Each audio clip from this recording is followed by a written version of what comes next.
Welcome back to another season of the MG Cup Series here. And welcome to the Clash from Daytona. Whoops, sorry. Trying to figure out the cameras. There we go. There we go. Yeah, alright. Figured that out. Oh my goodness. Okay, let me minimize it. I can't get this off the screen. There we go.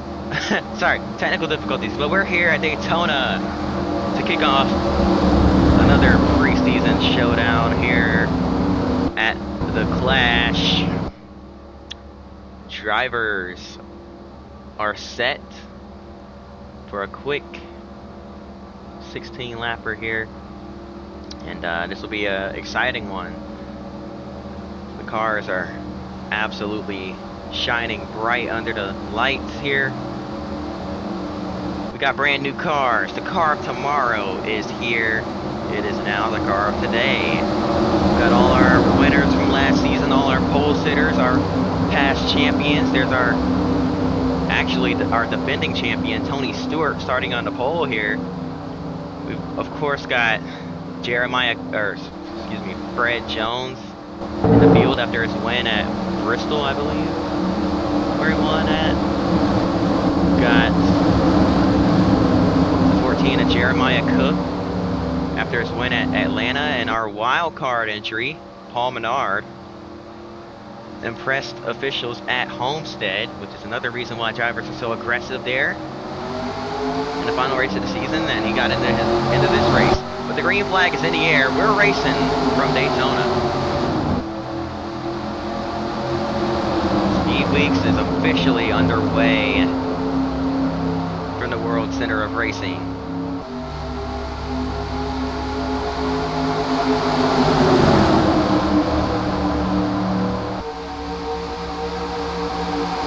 Tony Stewart moves up to block the run from Matt Kenseth on the top side, but here comes the 07 and the 24 with a huge run on the bottom. These two nose-to-tail bump drafting down the backstretch. They just got broken up, but man, did you see the huge run they had when they got locked together there.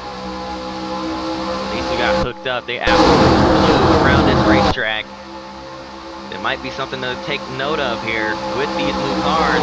Clint Boyer is going to lead the first lap here in the Clash.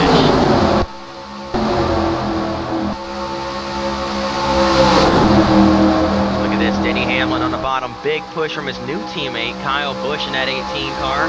Kyle Busch moves over to Joe Gibbs Racing over the off-season. Left Hendrick Motorsports and that 5 car, the 5 now being driven by Casey Mears, who's also in this race after his win last season at Charlotte. 3 wide through 3 and 4. Tony Stewart further back gets hooked by the 17 of Kenseth, who goes up and over. Kenseth rolling down the front straightaway. A wild crash from Matt Kenseth off the safer barrier, pirouetting on his nose. Matt Kenseth with a wild wreck across the start-finish line. Jimmy Johnson involved in it as well. And for some reason, we're still green. I believe we're gonna get a caution. I mean, a car just tumbled. But Kenseth's still driving it, so I guess we're gonna keep it green. Unless the caution lights are just malfunctioning here or something, but coming off turn number 4, you see the smoke there. Now Carl Edwards to the line.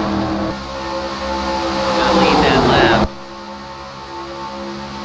Edwards, very strong ever since his rookie season here in the MG Cup Series. 2005 MG Cup Rookie of the Year, a near championship winning performance, and there you go. Caution is out finally as Casey Mears to the lead. Now here comes Dale Earnhardt Jr. in that 88 car, another new Hendrick Motorsports driver to replace Kyle Busch. After he left, he leaves DEI, family-owned team, and wins the race back to the caution flag with his new team. Hendrick Motorsports, that number 88 National Guard machine is your leader here in our first caution of the day. And let's go back and take a look at what happened with Matt Kenseth here as he went up and over in a wild, wild flip. Here's the flash. Like this guy just backed the door the wrong way and turned sideways and gets hit by Jimmie Johnson and propped him up onto his roof, and he starts rolling. He starts building momentum. With every time it comes down on the roof, it just builds more and more momentum and starts tumbling wildly before finally coming to rest. Jimmie Johnson's got some pretty heavy right side damage to that car as well. Let's see what happened to him here. Oh, just gets doored pretty hard. Jeremiah Cook, or excuse me, Brent Jones in that 13 car. Got some pretty good damage there as well. Not good. Not good at all. Red Jones, they were hesitant to put him back in a car for a restricted plate track like this one because of how crazy these races can get. Luckily, he did not get too much damage there or get hit too hard. He's going to be alright, but they're definitely being careful with him after that injury. He does want to come back and race full time here in the MG Cup Series though, or just any money car sanctioned series at some point. Here we go, getting back up to speed. Kasey Kahne, 2006 MG Cup Series champ, sat out the MG Cup Series last season, focused on running part-time in the Money Grand National Series as Ray Evernham's team has struggled lately. They're struggling to stay afloat after inter-team drama and contact right there. With Richard Petty and his team here for the 08 season and going forward.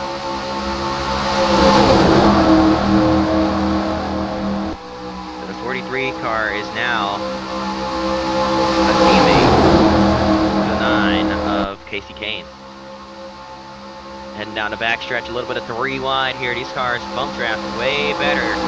It's thinking a little better than those old cars. You got the bumpers line up a little bit better. They're closer to the ground. The rear bumpers are closer to the ground, so they don't get lifted up off the ground quite as easily.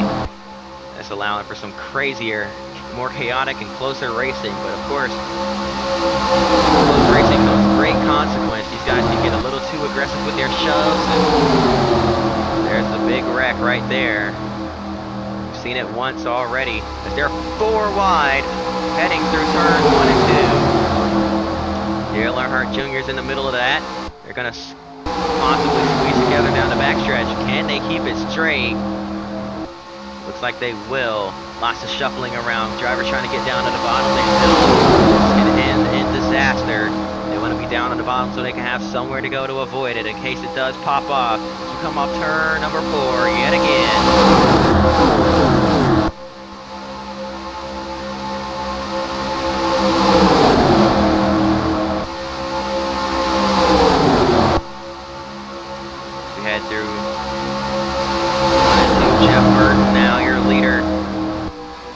Down the block, Jamie McMurray. McMurray gets hooked onto the apron, back up the track. He's into the outside wall. Around goes Kasey Kahne and others. Caution's gonna come out again.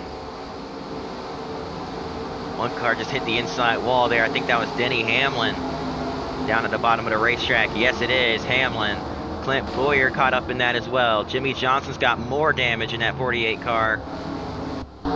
Racing back to the caution flag. It's all Jeff Burton out in front. He wins the race back to the caution. The 16 of Biffle. It's gonna VP2, and we saw it unfold there. We could go back and take a look at the replay, but we're already back ready to go green. So here we go. Gonna try it again here in the clash to end things off. Green flag back in the air. Biffle and Burt, your front row, dead even at the line, dead even through the trioval, through the exit of the trioval rather, and still dead even heading down into turn 1. Dale Jr.'s in the back overhead 31 car. He's gonna give that 31 some help. 2 Chevys working together, but now here comes the 2 of wow, I'm going really way back in time. The 2 of Kurt Busch down on the bottom.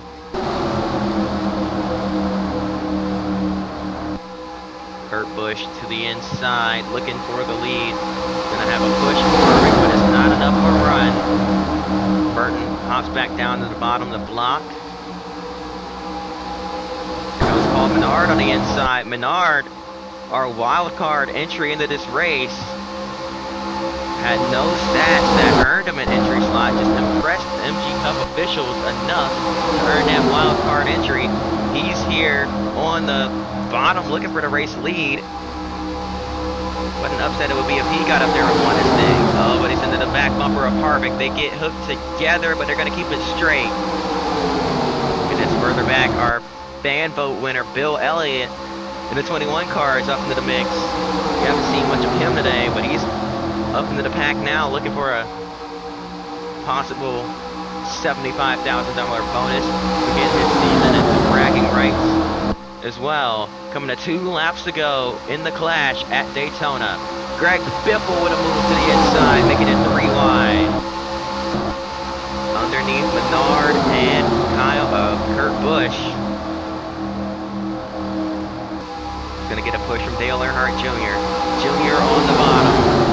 He knows how to get it done here on these plate tracks.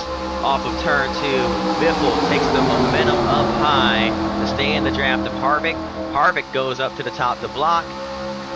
The 15 of Menard, former DEI teammate to Dale Earnhardt Jr.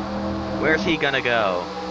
He's stuck in the middle. He's got nowhere to go. No help on the top or the bottom. Coming through the trioval for the final second, the penultimate time in his race. You see the white flag. 1 lap to go. Dale Earnhardt Jr. on the bottom, looking for the lead. 4 wide behind him for $75,000. Heading into 1 and 2. Final time. Dale Jr. gets moved out of the way by Ryan Newman. Newman did win a pole and a race last season. Is he finally gonna find himself back on top? Here comes the 99 and Carl Edwards on the bottom. They're 3 wide for the race lead, heading into 3 and 4 for the final time. Carl Edwards has a big push from Kyle Busch. Busch right behind that 99 car, right on his back bumper. Can he pull out and make a move? Is it too little, too late? Through the trioval, Carl Edwards has won the clash from Daytona. Bill Elliott sneaks up to P3. How about that for Austin Bill from Dawsonville? And Jeremiah Cook, P4. Driving that 14 car. Now you may be wondering, why is Sterling Marlin not in the 14 this season? Well, that's because Ginn Racing, as well as Morgan McClure Motorsports, were bought out by Mack Motorsports. These teams did not have enough funding or resources to keep their doors open for another season. Went ahead and closed their doors, sold their resources off, and of course Chris Mack and his team were the ones to buy it. Therefore, you're seeing Jeremiah Cook in that 14 car, but it looks like that'll be on a part-time basis. He'll be sharing that ride with Sterling Marlin as he signs Sterling to a contract as well. So he'll essentially stay in that 14 car. Val Wolf will be sharing the 13 ride with Fred Jones. And the 4 car will be shared by Ward Burton and Chris Mack this season for some more silly season changes. But that's going to do it for the clash here at Daytona. I hope y'all enjoyed. If you did, hit that like button, subscribe. We'll see y'all for the Daytona 500 and the rest of Speed Weeks. And until then, peace.